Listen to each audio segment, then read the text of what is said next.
열왕기상 주석 열왕기상 제17장이 되겠습니다. 열왕기상 제17장은 선지자 엘리야와 관계된 세 가지 사건이 기록이 되어져 있습니다.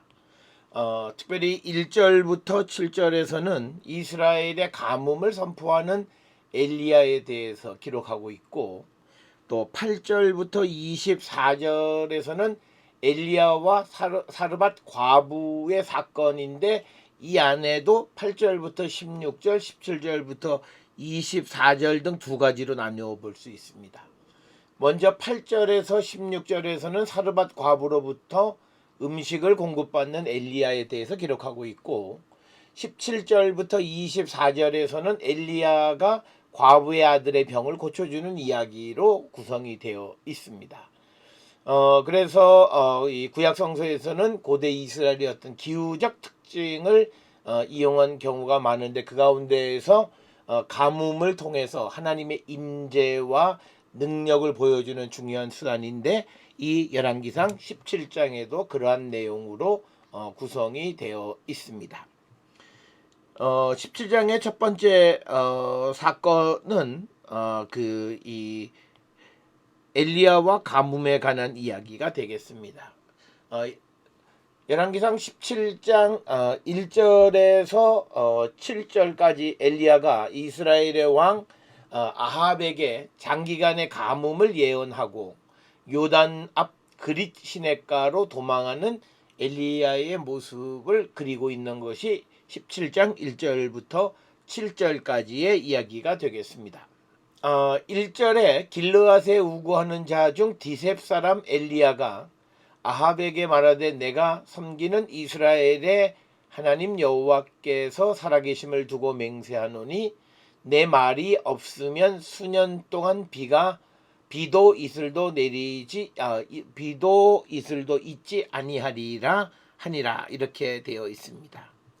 1절의 내용은 엘리야가 아합 왕에게 자신의 말이 없으면 수년 동안 이슬이 내리지 않을 것이다 라고 하는 겁니다.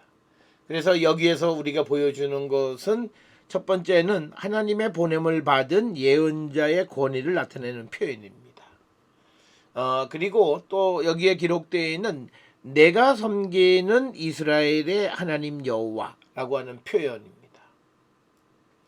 이 하나님을 두고 맹세하노니라고 하는 이 표현은 예언자들이 예언을 전할 때나 말하는 사람이 자신의 말의 진정성을 나타낼 때 많이 사용하는 표현이 바로 내가 섬기는 이스라엘의 하나님 여호와께서 살아계심을 두고 맹세하노니라고 하는 이런 표현이 되겠고, 예레미야 36장 16절이나 또는 사사기 8장 19절, 또 룻기 3장 13절, 사무엘상 14장 39절 등에서도 나타나고 있고, 특별히 여기에 이슬도 내리지 않는다라고 하는 것은 가뭄이 극심할 것이다라고 하는 것을 보여줍니다.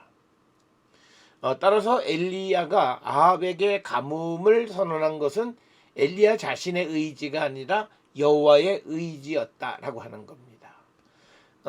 이 17장 1절에 나타난 하나님의 모습은 비와 가뭄 등 모든 자연을 주관하시는 분으로 묘사되어 있고, 특별히 가나안 지역에서 비는 바알이 주관하는 것으로 이해되고 있었는데, 오늘 주시는 이 본문 1절에 보면 이제 비도 이슬도 내리지 않을 것이다 라고 해서 여호와의 주권 그리고 여호와의 권리를 대리하는, 즉 예언자들의 권위에 대해서 언급하고 있다라고 하는 겁니다. 따라서 이 17장 1절에서 강조하는 것은 뭐냐면, 지금 이스라엘의 가뭄 재앙이라고 하는 것은 이스라엘 아합 왕이 바알을 숭배한 것에 대한 하나님의 진노 때문이다라고 하는 그런 표현과 같은 것이다. 1절에 엘리야가 디셉 사람이다 이렇게 기록이 되어 있는데, 이 디셉이 정확한 위치가 어딘지는 알 수가 없다라고 하는 겁니다. 자, 2절에 여호와의 말씀이 엘리야에게 임하여 이르시되라고 하는 거죠. 즉 말씀이 임하여 그러니까 이것을 직역하게 되면 여호와의 말씀이 엘리야에게 있었다라고 하는 겁니다. 그래서 바 예히 드발 아도나이 엘라브 레몰 이렇게 되는 거죠. 그래서 이것을 우리가 직역하면 여호와의 말씀이 엘라브 그에게 하야 바 예히 있었다 말씀하시기를 레모 이렇게 구성이 되어 있습니다. 그래서 2절에서는 여호와의 말씀이 엘리야에게 임하여 엘리야의 이후 행동에 대한 하나님의 지침. 그래서 그 엘리야가 하는 모든 말이나 행동은 이제부터는 여호와께서 하시는 것과 동등하다라고 하는 것을 우리에게 보여주는 그런 표현이 되겠습니다. 자, 3절에 너는 여기서 떠나 동쪽으로 가서 요단 앞 그릿 시냇가에 숨고. 그러니까 뭐냐면 하나님이 엘리야에게 말씀하시되 이곳을 떠나서 동쪽에 있는 요단 앞 그릿 시냇가에 숨어라. 그릿 시냇가에 숨어라라고 말씀하셨다라고 하는 겁니다. 여기서 그릿 시냇가라고 하는 것은 와디 야비스가 아마 그릿 시냇가가 아닐까 이렇게 추정을 하고 요단 앞 이렇게 그 번역이 되어 있는 것은 요단 강가로 번역하는 게 더 바람직하다라고 하는 겁니다. 여기에 뭐라고 되어 있냐면 그 알프네이 하 야르덴 알프네이 하 야르덴 그러니까 야르덴 앞이라는 거죠. 그러니까 야르덴 앞이라고 하는 요단 강가를 의미하는 그런 겁니다. 따라서 지금 있는 엘리야가 있는 곳을 떠나서 하나님께서 지시하는 땅으로 가서 숨어라라고 하는 겁니다. 그래서 이것은 이제 여호와께서 엘리야에게 아합의 탄압을 피해서 숨으라라고 하는 그런 말씀과 같은 의미가 되겠습니다. 자, 4절에 그 시냇물을 마시라. 내가 까마귀들에게 명령하여 거기서 너를 먹이게 하리라. 그래서 4절에서 그리 시냇물을 까마귀가 그리 시냇물을 마시고 또 까마귀가 물어다 주는 것으로 음식을 먹으라고 명령합니다. 그러니까 이 말은 뭐냐면 하나님께서 기적적인 방법으로 엘리야를 먹이실 것이다. 그래서 이것은 뭐냐면 두려워하지 말라는 거죠. 그래서 왜 그러냐면 하나님은 여기서 지금 수단과 방법을 가리지 않고 엘리야를 먹이신다라고 하는 거죠. 자, 그래서 우리가 이 여호와께서 먹이시는 것에 대해서 염려하거나 근심하거나 걱정해서는 안 된다라고 하는 말씀의 의미가 되겠습니다. 자, 그래서 5절에 그가 여호와의 말씀과 같이 하여 곧 가서 요단 앞 그릿 시냇가에 머물매. 그래서 여기서 얘기하는 그는 엘리야가 여호와의 말씀과 같이 하여라고 하는 거죠. 이거는 순종을 얘기하고 그것이 뭐냐면 요단 앞 그릿 시냇가에 머물렀다라고 하는 겁니다. 자, 그래서 우리가 이 표현을 보면 바 옐렉 바 야스 크드발 아도나이 그러니까 크드발 아도나이 야세 크드발 아도나이 이게 뭐냐면 순종을 나타내는 표현이죠. do 마치 like a word of God 그러니까 하나님의 말씀처럼 행동하는 것 그게 순종이라는 거죠. 그래서 옐렉 바 야스 크드발 아도나이 여호와의 말씀처럼 행했다라고 하는 거죠. 그래서 어떻게 했냐? 그건 바 옐렉 바 예시브 베 나할 크릿 그러니까 그릿 시냇가에 예쉐브 머물렀다는 거. 뭐냐? 아쉘 그건 뭐냐면 이제 알프네이 하 야르덴 요단 앞에 있는 그릿 시냇가에 머물렀다라고 하는 거죠. 그래서 여기에서 우리에게 보여주는 것은 뭐냐면 엘리야는 매우 순종적 예언자이다. 왜? 하나님의 말씀대로 행했기 때문이다. 그래서 우리가 이 엘리야의 사건에서 순종이라고 하는 건 뭐냐? 이거는 하나님의 말씀대로 행동하는 거죠. 그러니까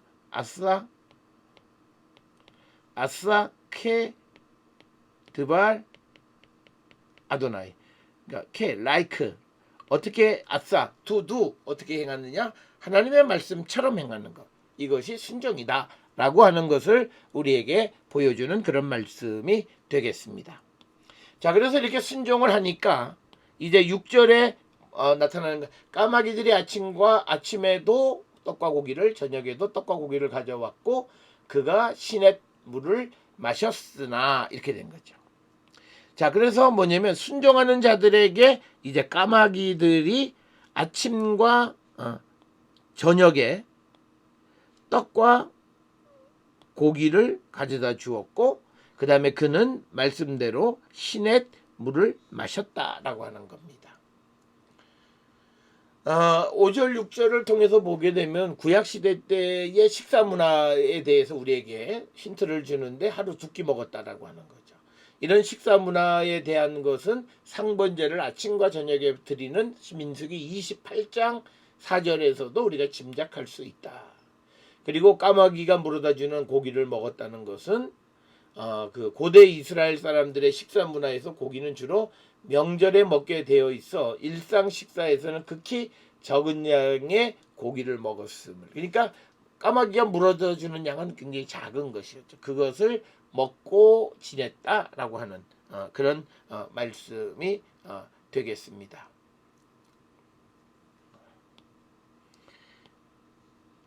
자, 그러면서 7절에 땅에 비가 내리지 아니하므로 얼마 후에 그 시내가 말랐다라고 하는 거죠.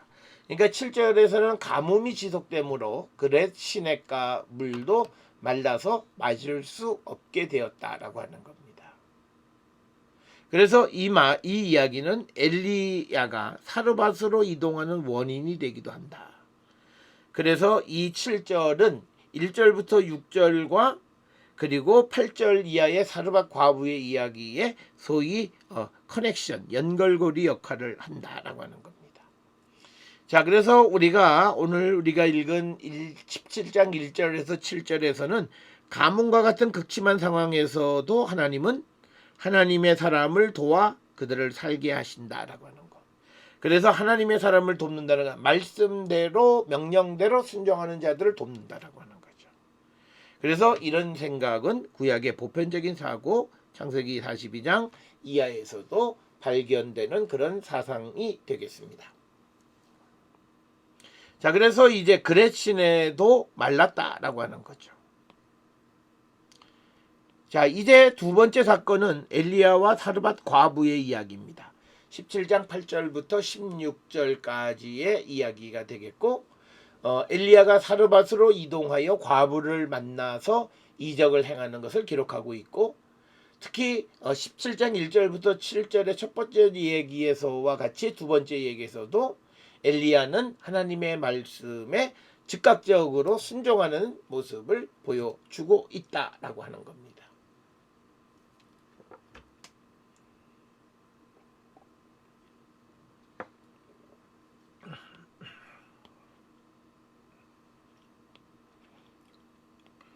자, 8절에 여호와의 말씀이 엘리야에게 임하여 이르시되 두 번째죠. 그러니까 엘리야는 여호와의 말씀에 의하여 모든 일을 행하고 있다. 그러니까 뭐냐면 엘리야의 행동은 순종적 삶이다라는 거. 그러니까 여호와의 말씀이 엘리야에게 임하여 이르시되. 그래서 여호와의 말씀은 엘리야에게 시돈의 사르밧으로 가서 머물고 여호와의 명령을 받은 과부가 음식을 줄 것임을 알려주는 거죠. 그래서 앞에서 우리가 언급했듯이 7절에 그 시내 그릿 시내가 말랐다라고 하는 것은 엘리야가 더 이상 그곳에 있을 수 없게 되어졌고 곧 그것은 사르밧으로의 이동을 암시하는 그런 말씀이다라고 하는 겁니다. 자, 9절에 너는 일어나 시돈에 속한 사르밧으로 가서 거기 머물라. 내가 그곳 과부에게 명령하여 내게 음식을 주게 하였느니라. 즉 뭐냐면 이제 하나님의 명령이죠. 즉 사르밧으로 가서 머물라. 첫째고, 또 하나는 그곳 과부에게 명령하여 너에게 음식을 주게 하리라. 너에게 음식을 주게 하리라. 그래서 하나님께서 두 가지죠. 첫째는 사르밧으로의 이동, 또 하나는 과부가 음식을 줄 것이다. 그래서 이 엘리야가 이 하나님의 말씀을 즉각적으로 순종할 수 있었던 건 뭐냐면 이 말씀들에 대한 믿음 때문이다라고 하는 거죠. 그래서 이제 시돈에 속한 사르밧으로 이동하는데, 사르밧은 시돈 남쪽 13km 지점에 위치하고 있는 사르밧 지역이 되겠다라고 하는 겁니다. 자, 그 다음에 10절에 그가, 즉 엘리야가 일어나 사르밧으로 가서 성문에 이를 때에 한 과부가 그곳에서 나무가지를 줍는지라. 이에 불러 이르되 청하건대 그릇에 물을 조금 가져다가 내게 마시게 하라. 즉 여기에서 이제 10절 11절은 사르밧에 도착한 엘리야가 성문에서 과부와 만남, 즉 물을 얻어먹는 거죠. 그러나 이 이야기에서 과부가 누구인지에 대한 이름은 언급하고 있지 않다라고 하는 겁니다. 그래서 사르밧 성문에서 과부가 나무가지를 줄 때에 그에게 청하는 게 물을 조금 가져다가 내가 마시게 하라라고 하는 겁니다. 자, 그렇게 되니까 11절에 그가 가지러 갈 때 엘리야가 그를 불러 이르되 청하건대 너의 손에 떡 한 조각을 내게로 가져오라. 즉 물을 청해서 물을 가지러 갈 때 엘리야가 그녀에게, 과부에게 내 손에 떡 한 조각을 가져오라 라고 떡까지 요청하는 내용이 되겠습니다. 이처럼 엘리야가 처음 만난 사람에게 이것을 요구할 수 있었던 것은 뭐냐면 9절에 나오는 것처럼 그곳 과부에게 명령하여 너에게 음식을 주게 하였다라고 말씀하셨기 때문이다라고 하는 겁니다. 자, 그러니까 그 요청을 받은 12절에서 이 과부는 그가 이르되 당신의 하나님 여호와께서 살아계심을 두고 맹세하노니 나는 떡이 없고 다만 통에 가루 한 웅큼과 병에 기름 조금뿐이라. 내가 나뭇가지 둘을 주어다가 나와 내 아들을 위하여 음식을 만들어 먹고 그 후에 죽으리라. 즉 과부의 아주 빈궁한 삶의 모습을 보여주는 겁니다. 그래서 과부는 자기에게 떡을 달라고 요청하는 엘리야에게 자신의 처지를 설명하는 거죠.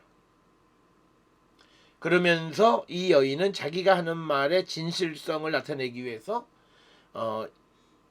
하나님 여호와께서 살아계심을 두고 맹세하노니 나는 정말로 진실되게 말하는데 라고 하는 거죠. 그래서 12절에서 이야기하는 것은 과부에게는 마지막 한 끼 식사밖에는 남은 것이 없다라고 하는 거죠. 마지막 한 끼 식사로 먹을 것밖에 없음을 이야기합니다. 자, 그래서 이제 이 엘리야는 이 과부를 위로합니다. 엘리야가 그에게 이르되 두려워하지 말고 가서 내 말대로 하려니와 먼저 그것으로 나를 위하여 작은 떡 한 개를 만들어 내게로 가져오고 그 후에 너와 내 아들을 위하여 만들라. 그러니까 이 13절에서 그 빈궁한 처지를 들은 엘리야가 이 과부에게 먼저 자신을 위해서 떡을 만들어 주고 그 다음에 과부와 그 아들을 위해서 만들어 먹으라 이렇게 이야기합니다. 그런데 이제 13절에서 14절로 넘어가면서 14절을 통해서 엘리야는 과부에게 그것이 마지막 식사가 아닐 것이다 이렇게 말씀을 합니다. 그거의 근거는 하나님의 말씀을 믿었기 때문이다 라고 하는 거죠.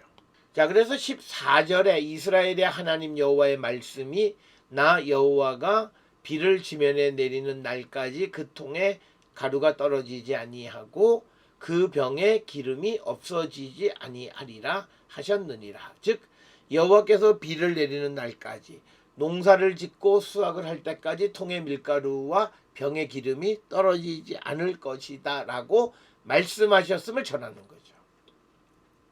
그러니까 하나님께서 그 엘리야에게 말하니까 15절에 그가 가서 엘리야의 말대로 하였더니 그와 엘리야와 그의 식구가 여러 날 먹었으나 그 16절에 여호와께서 엘리야를 통하여 하신 말씀과 같이 통의 밀가루가 떨어지지 아니하고 병의 기름이 없어지지 아니하니라 라고 하는 거죠. 과부가 엘리야의 말대로 순종하여 그 가족이 여러 날 동안 먹게 됐고 그럼에도 불구하고 통의 가루와 병의 기름이 떨어지지 않았다라고 하는 겁니다. 따라서 8절부터 16절에 밀가루 통과 기름병이 넘칠 것이라고 하는 이 이야기 속에서 가뭄 속에서도 엘리야와 그 과부를 먹이시는 하나님, 이것을 우리에게 보여주는 그런 사건이 오늘 주시는 17장 8절에서 16절의 말씀이 되겠습니다. 자, 이제 17절부터 24절의 또 다른 이야기, 엘리야가 과부의 아들의 병을 고쳐주는 이야기가 기록이 되어 있습니다. 이 일 후에 그 집 주인 되는 여인의 아들이 병들어 증세가 심히 위중하다가 숨이 끊어진지라. 즉 과부의 아들의 그 죽은 아들을 다시 일으켜 세우는 이적을 베풀어 주는 것. 그 사건이 17절부터 24절의 이야기가 되겠습니다. 그래서 18절에 여인이 엘리야에게 이르되 하나님의 사람이여, 즉 엘리야를 하나님의 사람이라, 이시 엘로힘, 당신이 나와 더불어 무슨 상관이 있기로 내 죄를 생각나게 하고 또 내 아들을 죽게 하려고 내게 오셨나이까. 그래서 18절에 의하면 과부는 자신의 아들의 죽음을 죄 때문이다 이렇게 이해합니다. 뿐만 아니라 과부는 자신의 아들의 죽음을 엘리야 때문이다 이렇게 돌리는 거죠. 그래서 엘리야가 과부의 죄를 기억나게 해서 그 결과 그녀의 아들이 죽게 되었다. 이렇게 지금 엘리야에게 말하는 내용이 18절의 말씀이 되겠고, 그래서 19절에 엘리야가 그에게 그의 아들을 달라 하여 그를 여인의 품에서 받아 안고 자기가 거처하는 다락에 올라가 자기 침상에 누웠다. 그러니까 엘리야가 죽은 과부의 아들을 받아서 안고 그 엘리야가 기거하는 침상에 누웠다라고 하는 겁니다. 그래서 20절에 여호와께 부르짖어 이르되 내 하나님 여호와여, 주께서 또 내가 우거하는 집과 집 과부에게 재앙을 내리사 그 아들이 죽게 하셨나이까. 그러니까 뭐냐면 이 엘리야가 지금 하는 말은 뭐냐면 하나님이 다 하셨다라고 하는 거예요. 사람의 생명이 하나님의 손에 달려 있음을 나타내는 거죠. 그래서 왜 과부에게 재앙을 내려서 그 아들을 죽게 했느냐라고 하는 항의조 비슷한 말씀이죠. 그러면서 그 아이 위에 몸을 3번 펴서 엎드리고 여호와께 부르짖어 이르되 내 하나님 여호와여, 원하건대 이 아이의 혼으로 그 몸에 돌아오게 하옵소서 이렇게 얘기합니다. 혼이 돌아오기를 간구하는 것이다. 네페시라고 하는 거죠. 여기에 기록되어 있는 네페샤 옐레도, 어린이의 아이의 혼 이렇게 되어 있죠. 혼이 하제 알 키르보, 그러니까 그 안에 들어오게 하소서라고 하는 거죠. 그러니까 죽음은 혼이 나간 거죠. 네페시가 나간 거. 살아있다는 것은 네페시가 그 안에 있다라고 하는 이런 생각을 우리가 알아볼 수 있는 그런 표현이 되겠습니다. 열왕기상 17장 22절에 여호와께서 엘리야의 소리를 들으심으로 그 아이의 혼이 몸으로 돌아오고 살아난지라. 즉 여기서 생가사는 네페시가 들어오느냐 나가느냐에 따라서다. 그래서 아이의 혼, 네페샤 옐레드가 몸으로 돌아오고 살아났다라고 하는 겁니다. 그래서 이 본문에서 네페시라고 하는 말은 여호와가 사람을 만들 때 불어넣었던 영을 의미한다. 그래서 혼을 영 혹은 호흡으로 번역할 수도 있고, 구약 성경에서 혼이란 인간의 생명을 주관하는 것으로 혼이 들어가면 생명이 있고 혼이 나가면 생명이 떠나는 것임을 보여주는 그런 말씀이 되겠습니다. 23절에 엘리야가 그 아이를 안고 다락 에서 방으로 내려가서 그의 어머니에게 주며 이르되 보라 내 아들이 살아났느니라. 그래서 엘리야가 그 과부의 죽은 아들을 다시 살려주는 것이고, 그래서 다락에서 내려가 과부에게 그 아들을 건네준다라고 하는 겁니다. 그래서 오늘 주시는 23절은 사람의 생명은 여호와의 손에 달려 있음을 우리에게 보여주는 그런 사건이 되겠습니다. 자, 마지막 24절에 그 여인이 엘리야에게 이르되 내가 이제야 당신은 하나님의 사람이시요 당신의 입에 있는 여호와의 말씀이 진실한 줄을 아노라 하니라. 그래서 이 이적을 통해서 두 가지를 나타냈는데, 하나는 그 이 엘리야가 하나님의 사람이다라고 하는 거, 이시엘롬이라고 하는 것을 알아봤고, 또 하나는 그가 하는 여호와의 말씀의 신실함을 알아봤다라고 하는 겁니다.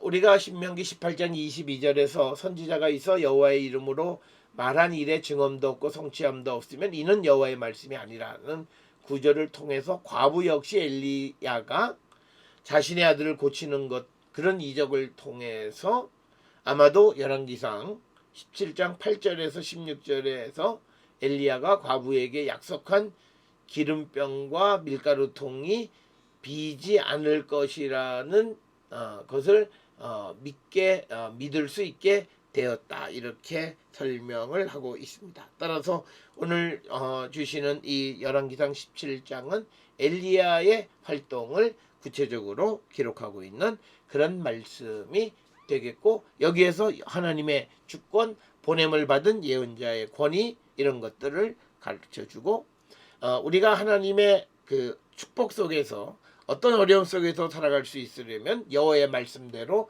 행하는 자가 되어야 한다라고 하는 것을 강조하는 그런 말씀이 되겠습니다.